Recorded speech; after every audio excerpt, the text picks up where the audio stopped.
Welcome to Storied Audio.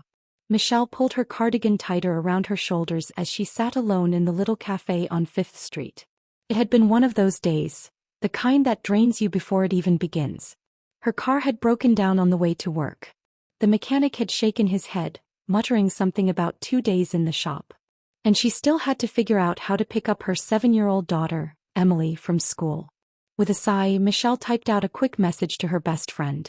"My car is in the shop and I need to pick up Emily. Can you come get me? I'm at the coffee shop on 5th Street." She hit send, relieved. Claire always came through. Michelle leaned back, sipping her latte. Her chest ached, not just from stress but from the lingering wounds of her divorce. 2 years had passed, yet the betrayal still clung to her like a shadow. She had trusted her ex-husband completely, until she discovered the affair. Since then she had built walls around her heart, high, sturdy, impenetrable. Her phone buzzed. "Be there in 5 minutes." Good. Claire was quick today. Michelle stepped outside, letting the cool breeze brush against her skin. She tucked her hair behind her ear, scanning the street for her friend's familiar car. Instead, a silver SUV pulled up. The window rolled down, revealing a man in his early 30s, dark hair, hazel eyes that seemed to smile before his mouth did, and an expression caught somewhere between nervous and hopeful. "Are you waiting for a ride?" he asked. "I got your text." Michelle blinked. "My text?" He lifted his phone.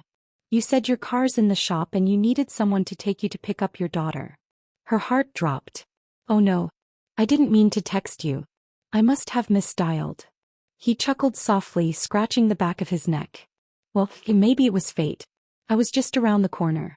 If you still need the ride, I don't mind helping." Her instinct screamed no. He was a stranger. Kind-looking, but still a stranger. Yet something in his tone, gentle, unassuming, made her pause. "I don't even know your name," she said carefully. "Ethan," he replied with a warm smile. "And you?" "Michelle." He hesitated, then exhaled. "I really don't know if I should." "Totally understandable," Ethan said quickly, raising his hands in a harmless gesture. "I get it. I just know what it's like to be stuck and not have anyone to call. The offer stands." His words hit her harder than she expected. That loneliness, she knew it too well. Against all logic she nodded. "Hey. Thank you." Inside his SUV, the faint scent of cedar and coffee wrapped around her. Her heartbeat thudded faster than normal. "So," Ethan said as he pulled into traffic, "how old is your daughter?" 7, Michelle replied. "Her name's Emily." "That's a great age," he said with a grin. Still full of curiosity. "You sound like you've been around kids." "My sister has 2 boys," he said. "I help out when I can." A shadow flickered across his expression, but he pushed it away. When they arrived at the school, Emily bounded out, her backpack swinging wildly. She froze when she saw Ethan. "Mom, who's that?" "This is Ethan," Michelle explained. "I texted the wrong person, but he was kind enough to give us a ride." Emily tilted her head. "Oh. Hi, Ethan."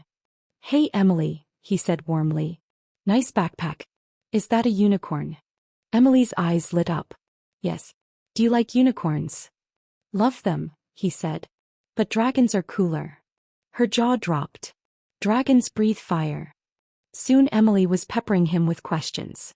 Pizza, colors, pets, and Ethan answered each one with patience and humor. Michelle watched in quiet awe.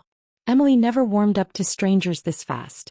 For the first time in a long while, Michelle felt safe.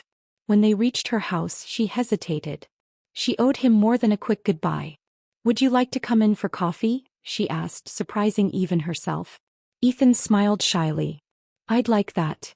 Inside, Emily eagerly showed him her drawings and Ethan knelt down, listening as if each scribbled rainbow was a masterpiece.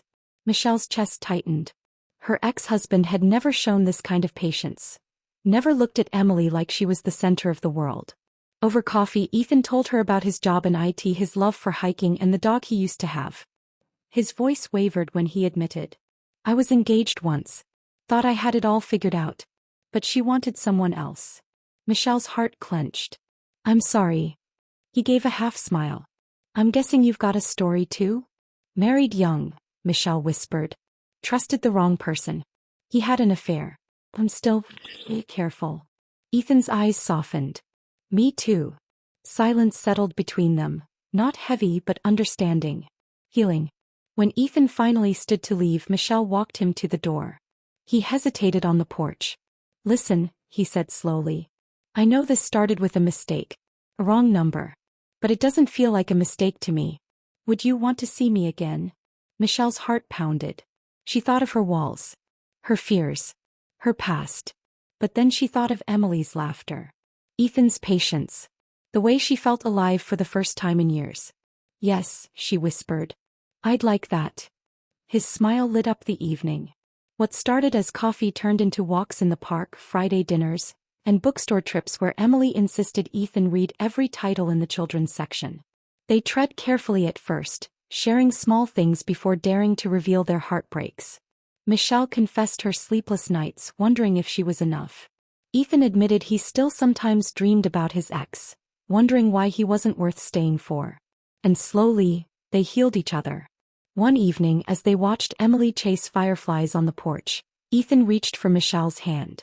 You know, he said softly, sometimes the best things in life come from accidents. Michelle leaned against him. Like sending a text to the wrong number. He squeezed her hand. Exactly.